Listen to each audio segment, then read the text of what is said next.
Alexis Poulain, sans réserve, l'invité.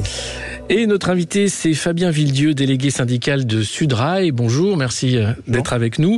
Alors, encore une grève? Quoi? Comment c'est possible? On va écouter tout de suite d'abord ce qu'a dit le Premier ministre sur les droits et les devoirs.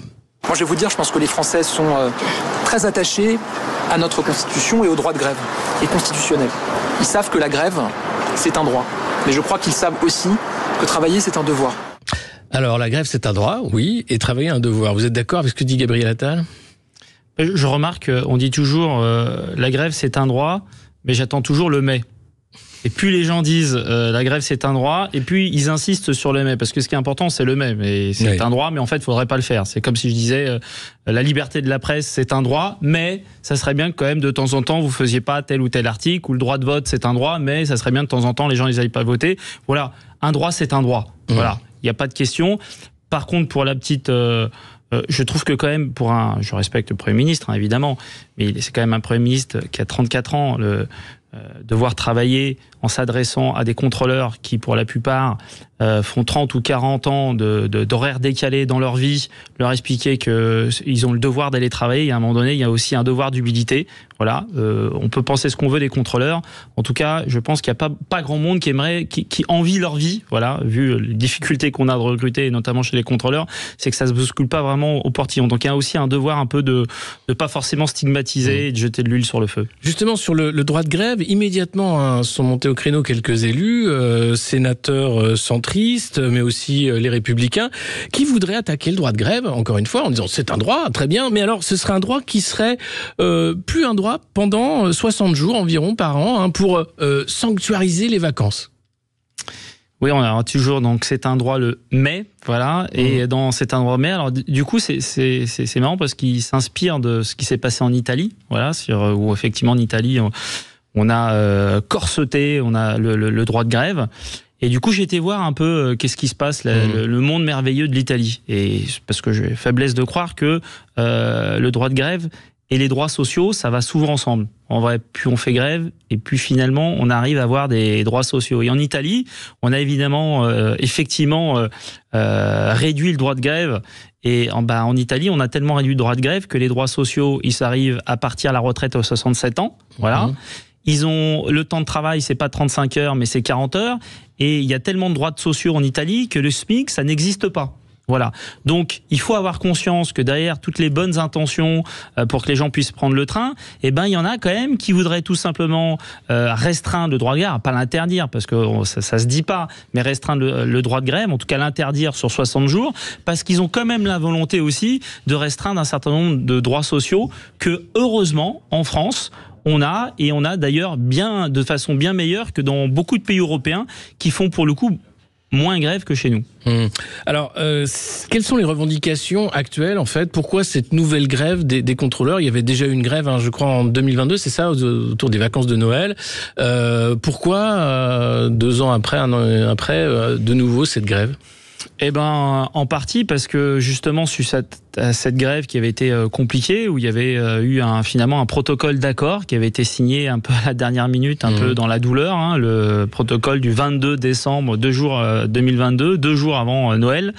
Il y avait eu des engagements qui avaient été portés, qui avaient été écrits, et suite à ces engagements, les organisations syndicales avaient décidé de retirer le préavis, en tout cas pour le 31 décembre, et ces engagements n'ont pas été tenus. Voilà. En tout cas, une partie, certains oui, mais une partie n'ont pas été tenus, notamment le fait qu'il devait y avoir l'accompagnement des TGV par au moins 2 contrôleurs, et c'est quelque chose auquel les contrôleurs sont attachés, mais auquel je pense les voyageurs sont aussi attachés, parce que c'est vrai que quand c'est un petit peu compliqué dans les TGV c'est 600 personnes. Voilà, c'est pas 10 personnes, c'est 600 personnes. Voilà. Quand le TGV il est arrêté en pleine pampa, sans électricité, sans eau, vous êtes quand même content d'avoir au moins 2 contrôleurs pour gérer ces 600 personnes. En termes de sécurité. En termes de sécurité.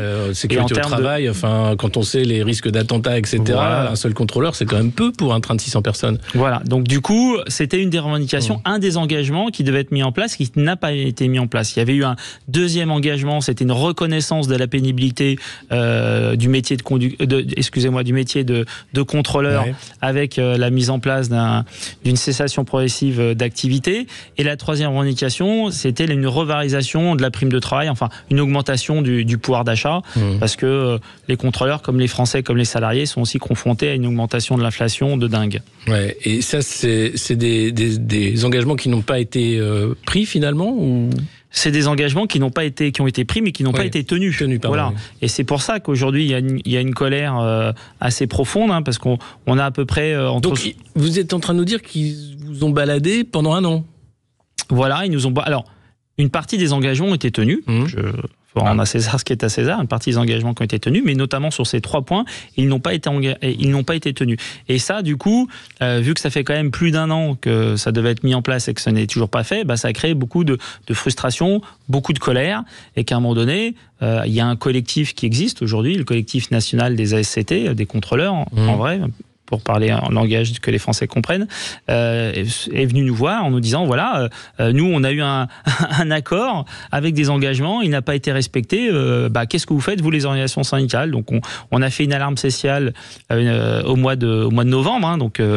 Le ministre se dit surpris, le nouveau ministre des Transports se dit surpris de cette situation, mais en fait depuis novembre, la direction de la SNCF est au courant qu'il y a péril en la demeure, et voilà, d'alarme sociale en alarme sociale, on arrive à la situation aujourd'hui. Mais est-ce qu'il n'y a pas aussi un mouvement qui a dépassé le cadre syndical, qui est venu de la base et qui n'était pas un appel d'ordre des centrales? Comment vous gérez ça, les différents syndicats? Alors complètement. Alors moi je ne parlerai pas au nom des autres organisations syndicales qu'au nom de Sudrail. Nous, ça nous va bien de nous faire dépasser. Vous savez, le respect de la base, c'est l'ADN de Sudrail. Voilà, nous on pense que la base, et c'est y compris bien de se faire bousculer, c'est toujours bien de se faire bousculer un peu dans la vie, y compris quand vous êtes une organisation syndicale, ça vous permet de vous remettre en cause, et on s'est fait bousculer par ce collectif, on s'est fait bousculer par les contrôleurs, mais nous on le prend, c'est bien. Voilà, on le prend positivement et ça apporte un peu de fraîcheur, ça apporte un peu de démocratie, ça apporte des fois les organisations syndicales, il y a des fonctionnements un peu verticales, des fois les organisations syndicales, il y a un peu de polémique, un peu de guéguerre un peu débile entre les organisations syndicales. Tout ça, ça a permis aussi un peu de rassembler toutes les organisations syndicales et nous, Sudrail, on le prend vraiment positivement. Aujourd'hui, c'est combien de grévistes, quel est l'état de la mobilisation ? On est c'est assez variable en fonction des secteurs. Moi, des chiffres que j'ai, on est à peu près à entre 75 et 80% de grévistes chez les contrôleurs des TGV.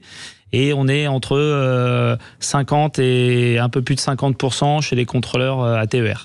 Et la grève, donc, elle est tenue jusqu'au 19 février, c'est ça ? Jusqu'à dimanche, oui. Jusqu'à dimanche. Est-ce qu'elle est possiblement reconductible ou quelles sont les attentes ? Aujourd'hui, il y avait un certain nombre d'assemblées générales où je pense que cette question doit être discutée. Je sais aussi que le collectif des ASCT proposaient un temps de négociation de 2 mois, et si ce temps de négociation n'aboutissait pas sur les revendications, la possibilité de remettre une couche, de remettre une journée ou un week-end de grève. Je sais que ça aussi était un peu dans les tuyaux. Après, je pense que ça va aussi beaucoup discuter ce week-end de la stratégie à mettre en place. D'accord, on va parler de cette stratégie bien sûr dans un instant. On se retrouve avec notre invité Fabien Villedieu pour lui poser des questions 0826 300 300 à propos de cette grève des contrôleurs. À tout de suite sur Sud Radio. Sud Radio, midi 13h, Alexis Poulain, sans réserve. Sud Radio, midi 13h, Alexis Poulain, sans réserve. Et on se retrouve pour la suite de notre interview avec Fabien Villedieu, délégué syndical de Sudrail, pour parler de cette grève des contrôleurs. Encore une grève en période de vacances. Est-ce que vous n'avez pas peur que l'opinion publique, que les Français vous lâchent à un moment en disant mais c'est pourquoi choisir systématiquement quand c'est le moment des loisirs et des vacances de se mettre en grève ? On a conscience que l'opinion publique ne sera pas avec nous. Voilà, et c'était pas forcément l'objectif qu'on recherchait. Je rappelle quand même que quand on fait grève, c'est pour gagner sur des revendications. Si on peut avoir l'opinion publique avec nous, c'est mieux. mais c'est pas le but recherché. D'ailleurs, il y a eu une grève très importante l'année dernière sur les retraites où l'opinion publique était largement derrière les grévistes et résultat des courses, on a perdu. Ouais. Voilà.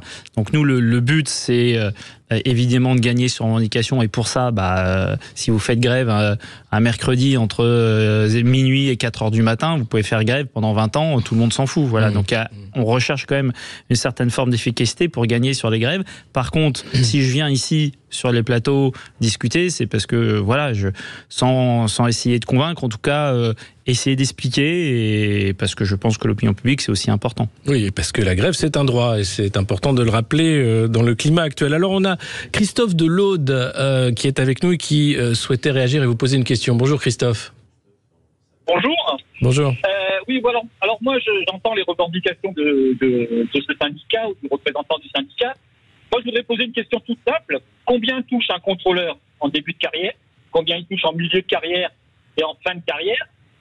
Et quand j'entends la plainte de ce représentant qui dit que ces gens-là sont en horaire décalé et tout ça, quand ils ont signé pour faire ce travail-là, vous avez aussi les avantages et les contraintes. Sauf que on a l'impression d'entendre, ça y est, les pauvres, je pense que la SNCF, les communaux en général, ont énormément d'avantages, ils en profitent, c'est très bien, c'est formidable. Mais ça vient se plaindre et ça prend surtout en otage les gens. Ah, ce terme. Alors, on va donner la parole à. Pas dire autrement qu'otage. Non, otage. Il y a des gens qui sont qui des fois vont économiser pendant des mois pour se payer un voyage en famille, pour aller voir de la famille, pour partir en vacances avec les gamins, les gosses, des trucs comme ça, à un endroit. Et ces gens-là vont avoir leurs vacances gâchées parce que, comme à chaque début et fin de vacances, on prend, il n'y a pas d'autre mot que otage. On prend les gens en otage. Alors, on va donner la parole à Fabien Villedieu, délégué syndical de Sudrail, pour vous répondre. On parlait justement de ce soutien de l'opinion publique. Voilà, je crois que là, Christophe se donne la voix de nombreux Français. Comment vous lui répondez ? Pour répondre au début de sa question, un contrôleur, quand il commence en début de carrière, il est à 2 000 € brut et il finit à 3 500 € brut. Je tiens quand même à préciser que les contrôleurs, à peu près entre 8 et 10 jours par mois, ne dorment pas chez eux tranquillement avec leur femme, ou quand c'est une femme avec leur mari, ils dorment loin de chez eux dans un foyer quelquefois bien crasseux, qui bossent en horaire décalé, parce que quand vous imaginez bien que le train commence à 6 heures du matin, le contrôleur, lui, il s'est levé à 4 heures du matin. Alors tout le monde dit oui, mais moi aussi j'ai connu les horaires décalés. Oui, sauf que quand vous êtes contrôleur, vous connaissez pas les horaires décalés 1 an, 2 ans, 3 ans. Non, vous connaissez les horaires décalés 20 ans, 30 ans, 40 ans. Parce que c'est ça aujourd'hui, la réalité des contrôleurs. C'est-à-dire pendant 40 ans, vous vous tapez les week-ends. Pendant 40 ans, vous vous tapez, parce que les gens, ce qu'ils ne réalisent pas, c'est que pendant les vacances scolaires, il y a là besoin de beaucoup de trains. Donc pendant les vacances scolaires, c'est la période où justement on refuse le plus les congés des contrôleurs. Donc toutes ces contraintes-là, au regard de ce salaire-là, finalement, je me dis que c'est pas si cher payé. Par ailleurs, les gens ne le savent pas. Mais est-ce que vous savez quel est le salaire moyen en France ? Le salaire moyen en France. On est sur le SMIC un peu. Ah non. Le salaire moyen en France aujourd'hui, il est 3 400 €. Ah, tant que ça. Oui, selon l'INSEE. 3 400 €. Oui, parce que on a l'impression que c'est un pays quand même qui se smicardise, etc. Il faut aussi, derrière toutes ces histoires, et je suis pas persuadé que le salarié français soit en horaire décalé. Donc voilà, il y a un moment donné, tout ça, ça se paye. Voilà, le professionnalisme, ça se paye. Si on veut effectivement avoir n'importe qui dans les trains, il n'y a pas de problème. On peut payer 1500 balles quelqu'un dans les trains, mais après tout ça, ça se paye. La qualité de service sera pas la même. Et sur ce terme de prise en otage qu'on entend beaucoup dans la bouche des Français, mais aussi des responsables politiques, systématiquement, on parle de prise en otage. Qu'est-ce que vous répondez à cette accusation ? Écoutez, nous on n'est pas des terroristes. Je pense qu'il y a eu un épisode d'un mouvement terroriste assez important. Il n'y a pas encore si longtemps. Voilà, je pense que ces éléments de langage, sûrement le monsieur en disant ça s'est fait plaisir. C'est bien, je suis content pour lui, il s'est fait plaisir. Il m'a traité de preneur d'otage. Voilà, mais moi, il y a un moment donné, voilà, on n'est pas des terroristes. Ou alors on va au bout. Si effectivement faire grève, c'est une méthode de terroriste. Dans ce cas-là, il faut enlever le droit de grève dans la Constitution. Il y a un moment donné, il y a un truc qui n'est pas logique. Ouais. Par contre, je tiens quand même à dire, Il y a une étude qui vient de sortir aujourd'hui du ministère des Travail qui pointe le lien direct entre les conditions de salaire et de travail des salariés en France et l'exercice du droit de grève. Il dit une chose très simple. Plus vous faites grève, plus vos salaires augmentent et mieux sont vos conditions de travail. Donc au lieu de se jalouser les uns les autres en disant « Ah, toi tu fais trop grève, ah, t'es un privilégié, machin », eh ben peut-être qu'il faudrait plus se syndiquer et de temps en temps plus faire grève. Parce que faire grève, ça veut dire perdre de l'argent. Et aujourd'hui, les contrôleurs, alors en dehors du fait qu'il n'y a pas de train, eh ben beaucoup de contrôleurs ont décidé pendant 3 jours de perdre de l'argent. Voilà, donc moins de frustration et plus de combat collectif. Une autre question d'une auditrice d'Anières, Sophie, qui souhaitait également réagir. Bonjour Sophie. Oui, bonjour. Je vais poser une question à ce monsieur charmant. Est-ce qu'il sait combien gagne une infirmière de bloc en début de carrière, dont il serait content, évidemment, qu'il serait content de trouver jour et nuit si son enfant a une crise d'appendicite ou si lui-même est victime de quelque chose? Elle gagne 1500 francs par mois. Elle gagne à peine, si vous voulez, de quoi payer son loyer et faire manger ses enfants. C'est scandaleux. Vous prenez la France en otage, vous êtes des monstres d'égoïsme et franchement, vous n'avez aucun sens civique. Des monstres d'égoïsme. Attendez, est-ce que vous avez le sentiment d'être égoïste en défendant vos droits? Non, pas du tout. Et puis par ailleurs, vous savez, les cheminots sont tellement égoïstes que souvent ils se battent pour tout le monde. On a même expliqué que les cheminots faisaient la grève par procuration. Et je pense que les infirmières sont aussi bien contentes qu'ils sont, et je suis d'accord avec l'auditrice, mal payées. Voilà. Et il y a un moment donné, ça sert à rien de s'opposer telle ou telle profession. Moi, je suis pour qu'on augmente évidemment les infirmières et qu'on reconnaisse leurs conditions de travail. Mais par ailleurs, les infirmières aujourd'hui qui partent à la retraite, pour certaines, à 64 ans, là où dans les autres pays européens, on part à 67 ans. Pourquoi ? Parce que les cheminots se sont battus aussi sur les histoires de retraite. Donc au lieu de passer notre temps à jalouser les uns les autres, et tomber dans le piège de la division au moment où, d'ailleurs, ce qui est assez marrant, c'est que hier, les patrons du CAC 40 nous ont expliqué qu'il y a eu 120 milliards de bénéfices qui ont été distribués aux patrons du CAC 40. Ça passe comme une lettre à la poste. Par contre, on va pointer du doigt le contrôleur, on va le traiter de terroriste, on va lui dire « Ah, c'est pas normal, tu gagnes 2500 €. Mais en fait, tous les petits aujourd'hui, tous les petits salariés, on passe notre temps à se bouffer le foie et les grands patrons du CAC 40, qu'est-ce qu'ils font? Ils rigolent aujourd'hui. Une certaine illustration de la lutte des classes. Merci Sophie. Qu'est-ce que vous dites à Mathilde Panot qui appelle quasiment à faire grève avant et pendant les Jeux Olympiques? Est-ce que les Jeux Olympiques vont être une cible là encore ou un moment privilégié pour l'action syndicale? En tout cas, nous on s'interdit rien. Peut-être qu'il y aura grève sur les Jeux Olympiques. En tout cas, clairement, si la direction de la SNCF ne met pas les organisations syndicales autour de la table et fait pas de vraies propositions par rapport aux collègues qui vont travailler pendant les Jeux Olympiques, et aujourd'hui les propositions qui sont faites ne sont pas suffisantes, en tout cas à Sudrail, on assumera une grève pendant les Jeux Olympiques. Donc ça, c'est peut-être à attendre en plus de tout le reste pour les Jeux Olympiques. On a encore en ligne, vous êtes nombreux aujourd'hui à vouloir réagir. Serge des Landes qui voulait également réagir et poser une question. Bonjour Serge.